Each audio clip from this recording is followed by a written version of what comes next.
رب اشرح لي صدري ويسر لي أمري واحلل عقدة من لساني يفقهوا قولي فالحمد لله والصلاة والسلام على رسول الله وعلى آله وصحبه أجمعين. Assalamu alaikum, Qur'an Weekly. In the 82nd ayah of Surah Al-An'am, Allah Azza wa Jal tells us something Ibrahim alayhi salam said to the people, فَأَيُّ الْفَرِيقَيْنِ أَحَقُّ بِالْأَمْنِ إِن كُنْتُمْ تَعْلَمُونَ. In the previous ayah, which of the two groups do you think deserves peace more, internal peace more? And so this ayah is about people who attain peace in their life. You know, people suffer from all kinds of emotional imbalances, depression, sadness, anger, anxiety, you know. How do you attain peace? And is there a relationship between faith and peace, internal peace, even emotional, psychological states of peace? Allah says, الَّذِينَ آمَنُوا وَلَمْ يَلْبَسُوا إِيمَانَهُمْ بِظُلْمٍ. Those who truly came to believe and did not disguise their truth or their faith with wrongdoing. In other words, wrongdoing is a disturbance in your, not just on the outside. When you do dhulm, you're disturbing something on the outside or someone on the outside. But in this ayah, beautifully, it is as though Allah is describing that when you do wrong to someone else, you've actually disturbed something inside of you. And then Allah says, if you're able to not do that and not wrong others and not do wrong, you know, not do injustice of any kind, أُولَٰئِكَ لَهُمُ الْأَمْنِ. Those are the people that deserve peace. They'll have peace. They'll have peace inside of themselves, subhanAllah. You know how many times we see nowadays that soldiers that come from war that have witnessed atrocities or in settings where there were no oversight committed atrocities or were silent witnesses to atrocities that their brethren committed in, you know, during wars, they come back and commit suicide, or they have nightmares, or they're not able to have relationships, or they can't go to sleep, or they're all on kinds of medications, you know, PTSD and you name it, not just from physical trauma. Physical trauma is something else, but just from the emotional trauma of what they've experienced or what they may have even had to do or they did and got away with. Well, they got away with it in the sense of the authorities and the government and all of that, but their insides have been damaged. They don't have any peace anymore and they can't live with that.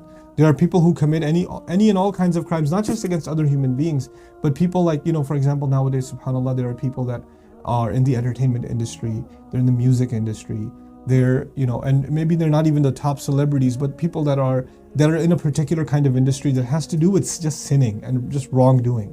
You know, they're in the clubbing industry, they're in this one of these dirty industries.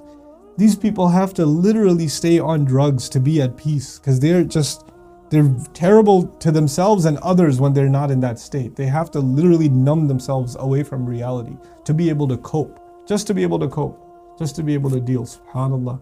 Allah says people who truly have found faith, they found something they could not find in a club, they could not find it at a party, they could not find it in a drug, they couldn't find it in alcohol, they couldn't find that peace anywhere. You know, and for those of you that aren't into these terrible things, maybe you're just into entertainment, you're just watching movie after movie after movie after movie after movie, and it's just messing you up on the inside. It's just tearing you apart. And the only thing you can do is fill that empty space with more entertainment and more entertainment and more entertainment. It just doesn't stop. And one day you just decide, and alhamdulillah, Ramadan has come, so you decide to cut it, right? At least cut it down. Hopefully you cut it all together in this month. And then you go to the masjid and you feel this peace. And you haven't felt it in a long time, so you can tell the difference between the toxic waste you've been putting inside of you, spiritual toxic waste, and now this cleansing, just the listening to the Qur'an, just putting your head on the ground with everybody else. Just those few minutes even, what that does to you. You know, at the beginning, when you've been eating terrible food for a long time, healthy food tastes bad. So in the beginning, when people come after a long time to a masjid, they're like, I gotta get out of here quick. Is there a movie playing nearby? Can I do that instead?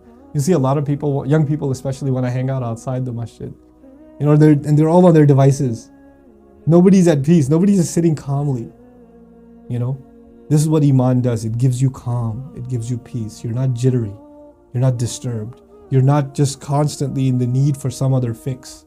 You know, whether for your eyes or for your, you know, for your brain, for your tongue, you know, for your limbs. You're not looking for that fix. You're just at rest. Subhanallah.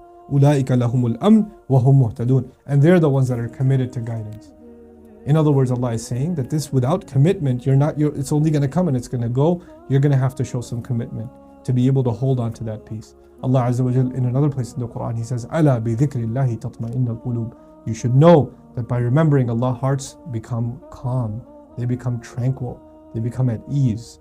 And that's what this ayah is about. Wallahi, the world, every human being on this world, on this earth, is looking for peace. They're looking for tranquility inside of them.